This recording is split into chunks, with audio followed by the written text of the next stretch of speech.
دانا اور ایک استاد۔ ایک دفعہ کا ذکر ہے کہ خلیفہ ہارون الرشید نے بہلول دانا کو دربار میں طلب کرنے کا حکم دیا، تو خلیفہ کا ایک کارندہ فوراً بہلول دانا کی تلاش میں روانہ کر دیا گیا۔ بہلول دانا اسے کہیں بھی نہ ملے، نہ وہ اس ویران کھنڈر میں تھے کہ جہاں ان کا بسیرا تھا، اور نہ ہی وہ اس قبرستان میں تھے جہاں وہ اکثر کسی سوچ میں ڈوبے رہتے تھے۔ کسی نے اس کارندے کو بتایا کہ بہلول دانا کو مسجد کی طرف جاتے دیکھا گیا ہے۔ یہ سن کر کارندہ بھی مسجد کی طرف چل دیا۔ ابھی وہ راستے میں ہی تھا کہ اس نے دیکھا بہلول دانا اپنے جوتے ہاتھ میں لیے، چھڑی بغل میں دبائے، گرتے پڑتے مسجد سے باہر نکلے اور جس طرف ان کا منہ تھا اسی طرف بھاگتے چلے گئے۔ ان کے پیچھے شور بلند ہوا، پکڑنا، دیکھو، جانے نہ پائے، پکڑو اس دیوانے کو، اس گستاخ کی خبر لو۔ کچھ نوجوان طالب علم مسجد سے نکلے اور شور کرتے ہوئے بہلول کا پیچھا کرنے لگے۔ بہلول دانا خود کو سنبھالتے ہوئے لڑکوں کی پکڑ سے نکل جانے کی کوشش کر رہے تھے، لیکن آخرکار ان لڑکوں کی تیز رفتاری نے انہیں پکڑ لیا اور وہ بہلول دانا کی پٹائی کرنے لگے۔ او گستاخ، تیری اتنی جرت! تو نے ہمارے استاد کو مٹی کا ڈھیلا مارا، ہم تمہیں زندہ نہیں چھوڑیں گے، ہم تیری جان لے لیں گے، جاہل دیوانے! حضرت بہلول دہائی دینے لگے۔ ہاں میں نے اسے مارا ہے، میں کب انکار کرتا ہوں، لیکن اسے لگا کہاں ہے؟ اگر اسے لگا بھی ہے تو اسے کوئی تکلیف نہیں ہوئی۔ تم خواہ مخواہ شور کر رہے ہو، ہٹو پیچھے، چھوڑو مجھے۔ ہارون الرشید کا کارندہ بھاگ کر قریب پہنچا اور بیچ بچاؤ کرتے ہوئے بولا، تم لوگ کیوں اس دیوانے کے پیچھے پڑے ہو؟ کچھ انصاف سے کام لو، تم لوگ اتنے سارے ہو اور یہ بیچارہ اکیلا، پہلے بتاؤ تو صحیح کہ ہوا کیا ہے؟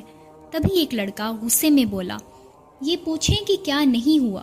اس دیوانے نے ہمارے استاد محترم کو مٹی کا ڈھیلا کھینچ مارا ہے جو سیدھا ان کی پیشانی پر لگا ہے، ہم اس کو ہرگز نہیں چھوڑیں گے۔ ان لڑکوں نے پھر بہلول دانا کو پکڑ لیا تو ہارون الرشید کے کارندے نے انہیں روک دیا اور بولا، مگر ہوا کیا تھا؟ کیا ان کے ساتھ بہلول کا کوئی جھگڑا ہوا تھا؟ ہمارے استاد محترم کی شان اس سے بالا تر ہے کہ وہ اس جیسے کے ساتھ جھگڑا کریں۔ وہ تو ہمیں معمول کے مطابق درس دے رہے تھے کہ نہ جانے کہاں سے یہ دیوانہ نمودار ہوا اور ان کی پیشانی پر ڈھیلا کھینچ مارا۔ آپ درمیان سے ہٹ جائیں، یہ پاگل ہے، دیوانہ ہے۔ آج تو ہم اسے ایسا سبق سکھائیں گے کہ یہ اپنا سارا پاگل پن بھول جائے گا۔ ایک لڑکے نے اپنی بات ختم کر کے پھر بہلول کی طرف اپنا ہاتھ بڑھایا تو ہارون کے کارندے نے اس کا بازو پکڑ لیا اور بولا، بات سنو لڑکے، سب جانتے ہیں کہ یہ دیوانہ ہے، پھر خلیفہ ہارون الرشید کا رشتہ دار بھی ہے، تم اسے مار کر قانون ہاتھ میں نہ لو، اسے قاضی کے پاس لے جاؤ، وہی صحیح فیصلہ کرے گا۔ بات لڑکوں کی سمجھ میں آ گئی، وہ بہلول کو پکڑ کر قاضی کے پاس لے گئے اور قاضی کو تمام ماجرا کہہ سنایا۔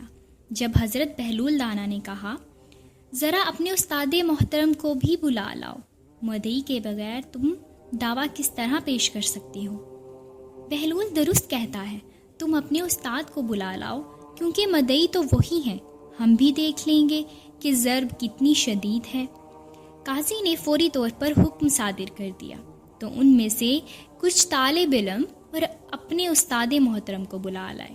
قاضی کے سامنے مقدمہ شروع ہو گیا تو بہلول دانا نے قاضی سے کہا، قاضی جی، کیا میں لڑکوں کے استاد محترم سے بات کر سکتا ہوں؟ قاضی نے اجازت دیتے ہوئے کہا، ہاں، شوق سے۔ تب بہلول نے استاد محترم کو مخاطب کرتے ہوئے پوچھا، میرے عزیز، میں نے تجھ پر کون سا ظلم کیا ہے؟ اس پر استاد میں محترم سخت غصے میں آ گئے۔ انہوں نے اس ڈھٹائی پر غصے میں کہا، عجیب مسخرے ہو تم، ابھی تم نے سب کے سامنے میری پیشانی پر مٹی کا ڈھیلا نہیں مارا۔ بھائی، اس سے تجھے کیا فرق پڑا؟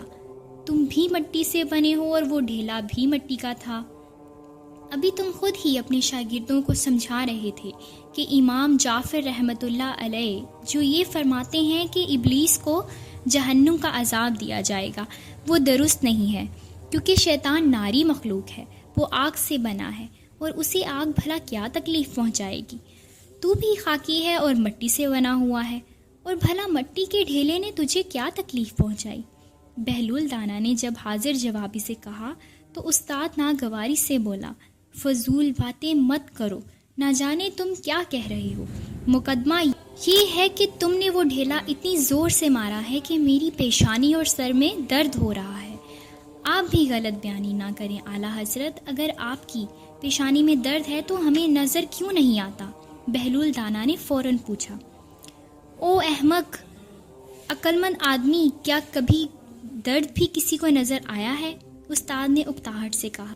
بہلول دانا بھی بولے، قبلہ استاد صاحب، ابھی تو آپ اپنے شاگردوں سے فرما رہے تھے کہ امام جعفر صادق رحمۃ اللہ علیہ جو فرماتے ہیں خدا کو دیکھنا ممکن نہیں، میں اس بات کو نہیں مانتا۔ بھلا جو چیز موجود ہے اسے نظر آنا چاہیے، اس لیے خدا کو دیکھنا ممکن ہے۔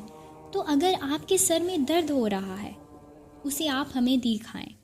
استاد صاحب نے یہ دلیل سنی تو بہلول دانا سے زچ ہو گئے، تبھی بولے، قاضی صاحب، یہ دیوانہ تو یوں ہی ادھر ادھر کی ہانک رہا ہے، اس نے سب کے سامنے مجھے پتھر مارا ہے، آپ گواہیاں لے کر اسے سزا سنا دیں اور کارروائی کو ختم کر دیں۔ یا حضرت، اگر مجھ ناچیز نے آپ کو مٹی کا ڈھیلا مارا بھی ہے تو اس میں مجھ دیوانے کا کیا قصور؟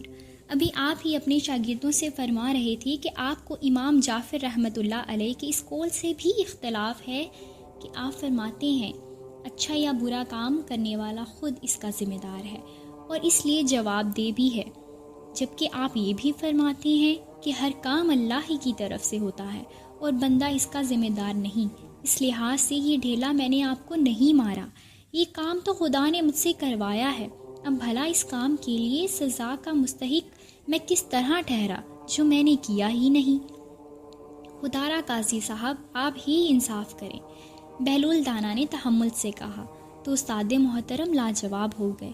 قاضی، جو دونوں کی دلچسپ باتوں سے محظوظ ہو رہا تھا، بولا، بہلول نے اپنا مقدمہ جیت لیا ہے اور اس کو باعزت بری کیا جاتا ہے۔ اس پر حضرت بہلول دانا نے اطمینان کا سانس لیا، پاؤں میں جوتے پہنے اور اپنی چھڑی سنبھال کر عدالت سے باہر نکل آئے۔